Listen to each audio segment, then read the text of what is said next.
Oke, balik lagi channel Krisna Adityo. Selamat datang yang baru datang di channel ini. Salam kenal juga dan selamat datang kembali buat teman-teman yang sudah hadir di channel ini sejak lama. Mohon maaf ya teman-teman, dikarenakan Mas Kris baru bisa bikin video kali ini karena gangguan kesehatan di bulan Januari ini agak sedikit tidak mengenakan teman-teman. Satu minggu, 2 minggu tuh sempat demam terus gitu dan sekarang sudah kembali pulih. Harapannya bisa membuat konten lagi ke depannya dan ini juga tengah malam ya teman-teman, Mas Kris nyempetin. 23 berarti jam setengah 12 kurang 7 menit. Nah, di sini Mas Kris mau kenalan bagi teman-teman yang baru datang. Mas Kris, nama saya adalah Krisna Adityo, biasa dipanggil Mas Kris gitu ya, biar gampang. Mas Kris adalah seorang pegiat piano difabel ya teman-teman. Jadi mata ini sama sekali tidak bisa melihat, yang terutama yang bagian kiri.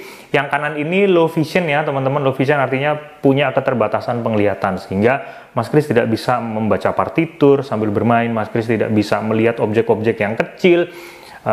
Semua menggunakan kuping, tapi di sini Mas Kris memiliki metode khusus untuk belajar piano dan metode khusus untuk mengajar, karena Mas Kris juga salah satu mentor improvisasi piano di Musik Badis ya teman-teman. Oke, kita langsung masuk aja ke bahasannya. Di sini apa yang Mas Kris mau bahas? Mas Kris mau bahas adalah 5 poin penting yang terkadang kita tidak pikirkan ya teman-teman, yang benar-benar bisa bekerja buat teman-teman yang lagi belajar piano. Kalau teman-teman ngikutin 5 poin ini, maka otomatis banget akan berimpact ya teman-teman, kalau mau nurut gitu aja. Nah, yuk kita langsung masuk aja ke poin-poinnya.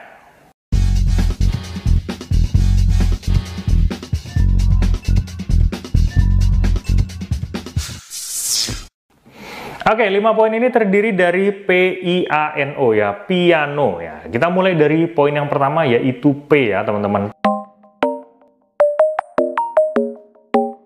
P adalah penyelarasan teori dan praktek.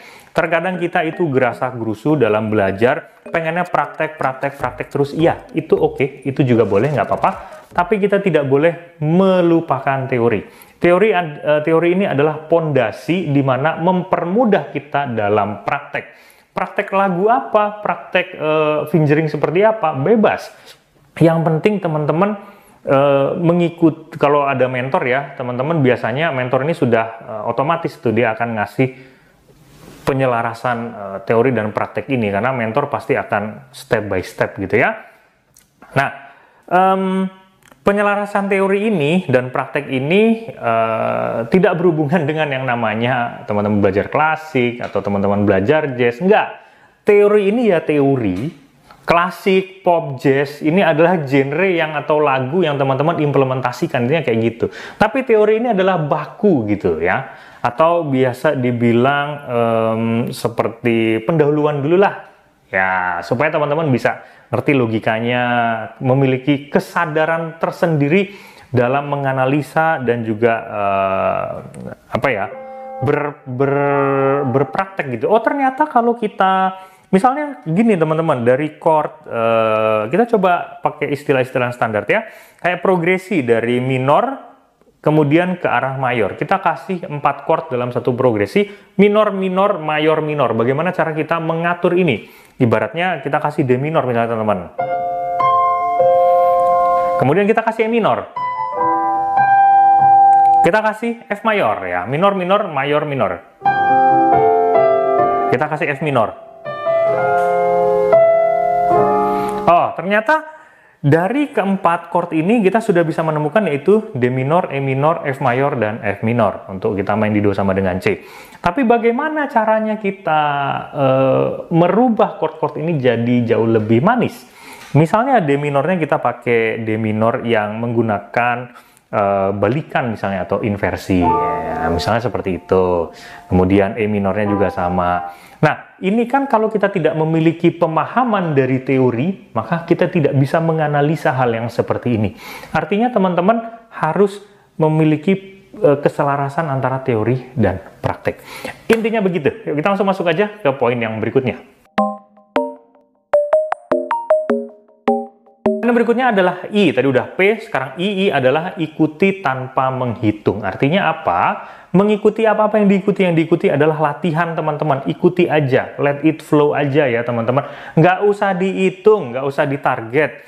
Aduh, aku kapan bisanya? Aduh, kok nggak bisa-bisa ya? Jangan sampai teman-teman menyiksa sendiri hanya dengan mengisi otak kapan bisanya.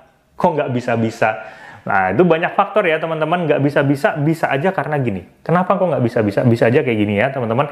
Udah latihan terus, tapi kok nggak bisa-bisa? Itu karena apa? Karena kita merasa stres, kita tidak merasa rileks. Kita tidak menikmati apa yang kita latih ya. Itu jadinya kalau kita implementasinya seperti itu, kemudian dilakukan dengan tekanan, ya sama sekali tidak memiliki hasil yang maksimal teman-teman. Pastinya ya stres dan akan benci dengan alat ini gitu.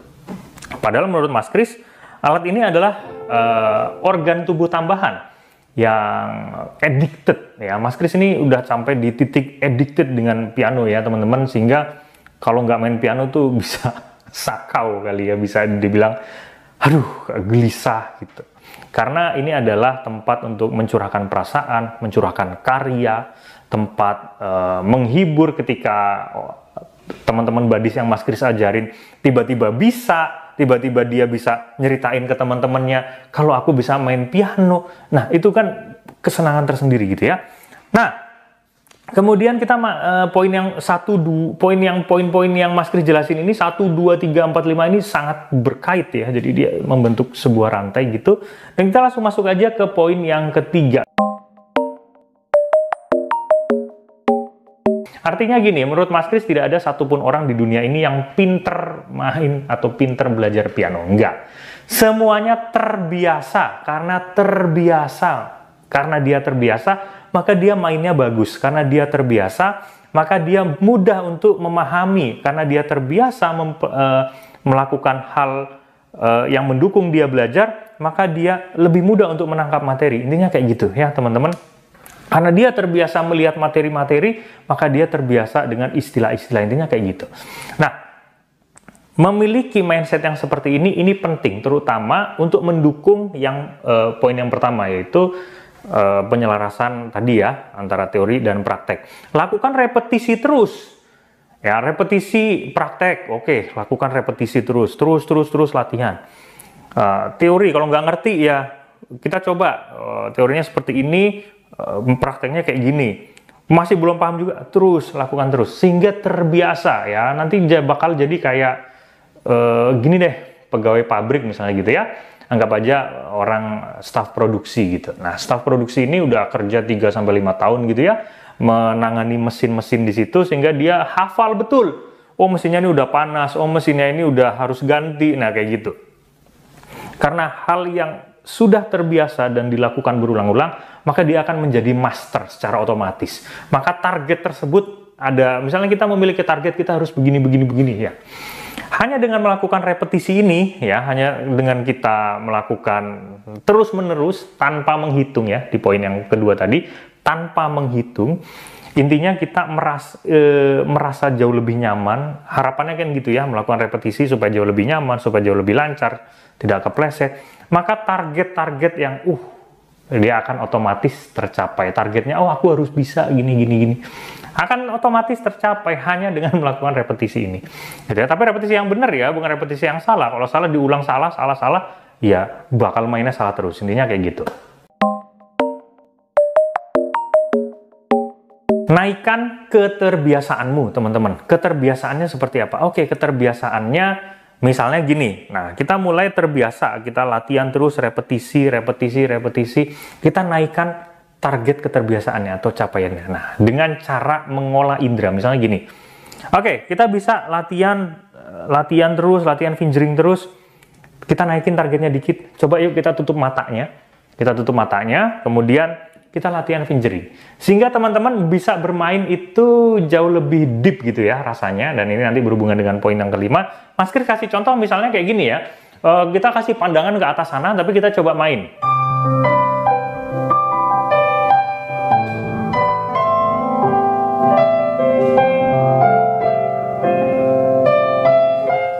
Kita kasih modulasi.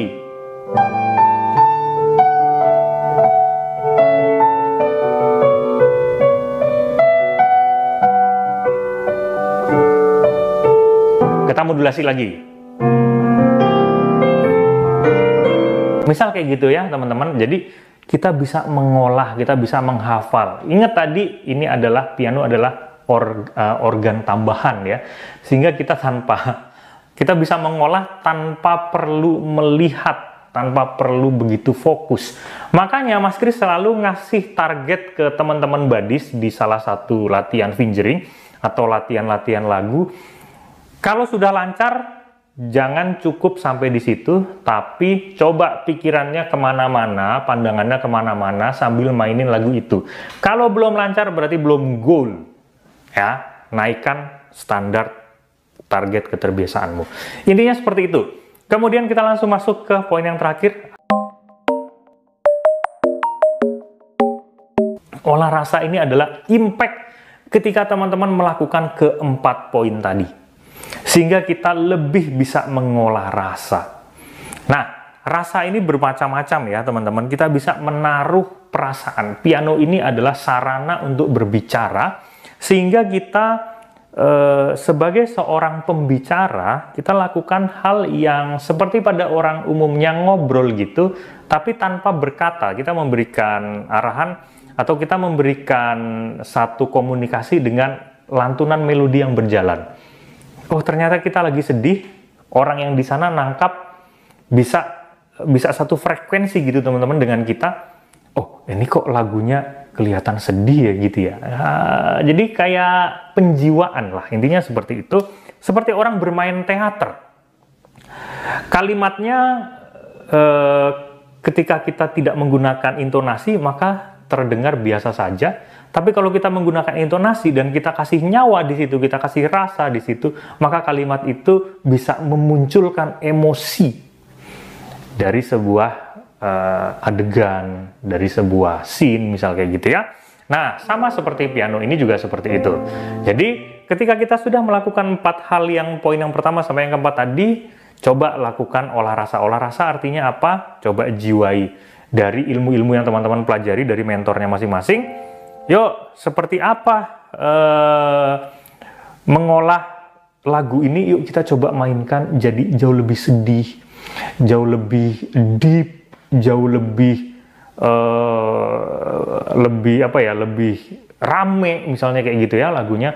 Nah, perasaan ini jadi kita memberikan nyawa pada lagu atau permainan yang kita coba ingin sampaikan ke pendengar. Intinya seperti itu. Semoga teman-teman bisa memahami. Kalau belum paham dengan istilah-istilah apa yang Mas Kris kasih tadi di poin 5 poin ini, silakan hubungi IG-nya Krisna Adityo ya, @krisnaadityo. Dan kalau teman-teman juga mau ikut program Musik Badis di kursus musik online ataupun offline, di kolom deskripsi udah ada nomornya, atau dicek di IG ya, di indomusik.badis. Silakan, nanti ada adminnya di situ. Kita ketemu lagi di kesempatan berikutnya. Semoga konten ini bisa menjadikan semangat buat teman-teman semua. Ketemu lagi dan salam harmonis.